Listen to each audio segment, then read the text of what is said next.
Jamaah rahimakumullah. Para ulama ketika mengkaji tentang bagaimana kita supaya tadarus Qur'annya ini lebih menghasilkan. Supaya bukan cuma dapat hataman selesai. Mereka menyebutkan ada dua kaidah.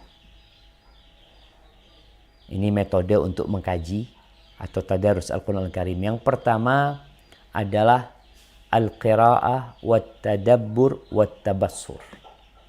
Yang pertama, membaca hurufnya, kemudian mentadabburinya, kemudian menelaah lebih dalam lagi. Kalau mungkin tadi yang disebutkan membaca hurufnya, mengkaji maknanya, kemudian mendalami pelajaran-pelajaran dari itu tuh yang pertama dilakukan untuk baca hurufnya. Artinya di sini perlu adanya tahsin. Ini orang-orang yang sudah tua, yang mungkin dulu nggak sempat belajar Al-Quran, atau sudah bisa baca Ustadz, tapi tajwidnya nggak benar. Ya, sekarang panggil Ustadz.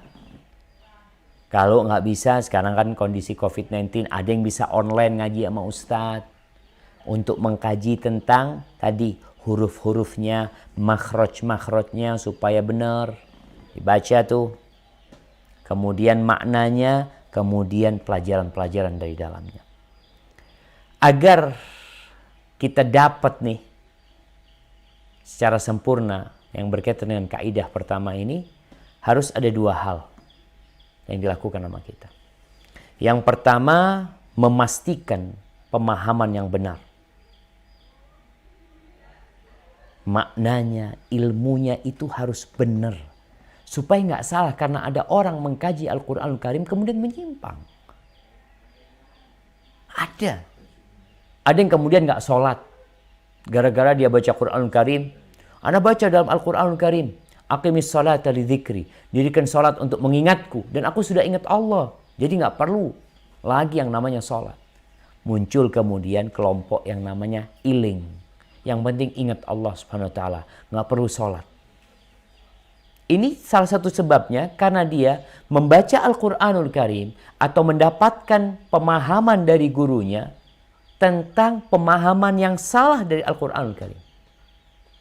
Maka kita diperintahkan untuk mentadabburi dengan benar. Allah berfirman di surat Muhammad ayat 24. Coba.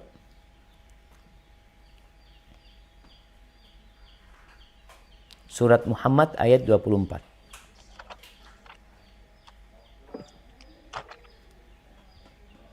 A'udzu billahi minasy syaithanir rajim. Afala yatadabbaruna al-Qur'ana am 'ala qulubin aqfaluha. Maka tidakkah mereka menghayati Al-Qur'an, ataukah hati mereka sudah terkunci? Nah, ini. Artinya perlu ada tadabbur Al-Quran Al-Karim supaya kita bisa masuk ke kaidah yang kedua. Kaidah yang pertama kita membaca, memahami artinya, mentadabburi. Itu kalau kita mau disebut kita mudarasatul Quran. Kita tadarus Quran yang sebenarnya. Ada orang-orang yang gimana dia mau beramal, jamaah? Maknanya aja nggak tahu. Gimana antum mau beramal sekarang? Ketika dibacakan kepada antum ayat-ayat Allah. Yang kita tahu dia berbahasa Arab. Kemudian antum hanya menunduk-nundukkan kepala. Hanya takjub dengan suara yang membacanya. Hanya itu. Karena indahnya suaranya. Bukan karena kandungan yang ada di dalamnya. Maka di sini Allah memerintahkan untuk tadabbur. Dan juga untuk memikirkan di surat Saba ayat 46. Coba dibaca. Surat Saba ayat 46.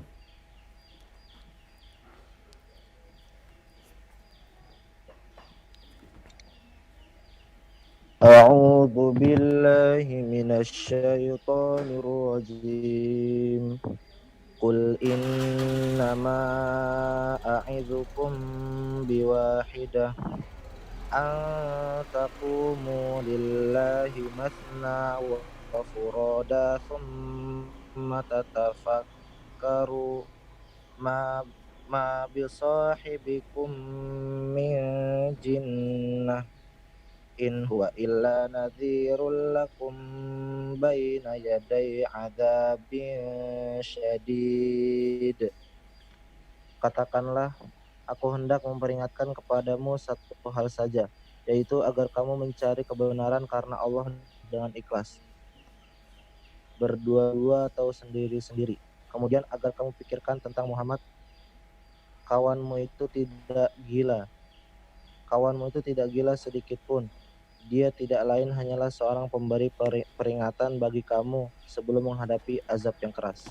Barakallahu fikum. Tuh, Nabi SAW meminta kepada mereka untuk berfikir. Allah yang nyuruh. Dikasih nasihat sama Nabi SAW. Kalau nggak mau berfikir, ini tidak mau memahami apa yang dibacakan kepada mereka. Ini Quran bener apa enggak? Ada orang, enggak bener Al-Quranul Karim. Baca dulu, pikirkan.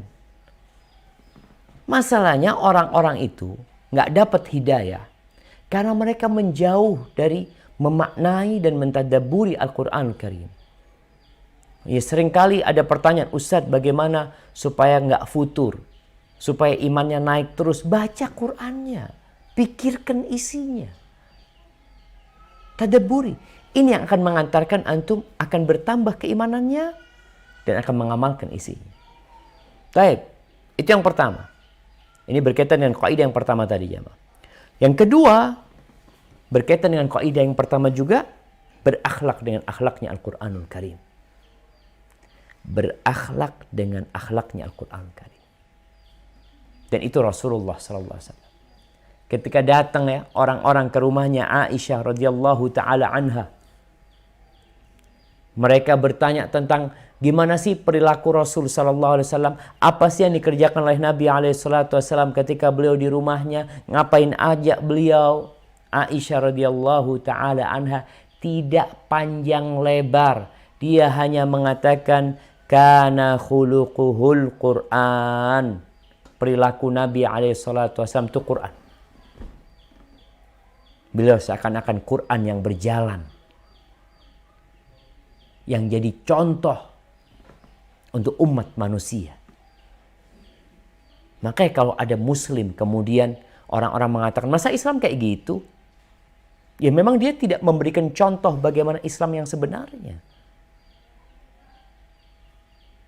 Jadi yang pertama, kita harus benar-benar memahami artinya, membacanya, memaknainya, mengambil pelajaran darinya. Yang tentu hal itu tadi memastikan ilmu kita jangan salah ketika memaknai Al-Quranul Karim, kemudian menjadikan Al-Quran sebagai sumber akhlak kita. Kita jadi berakhlak sama akhlaknya Al-Quranul Karim.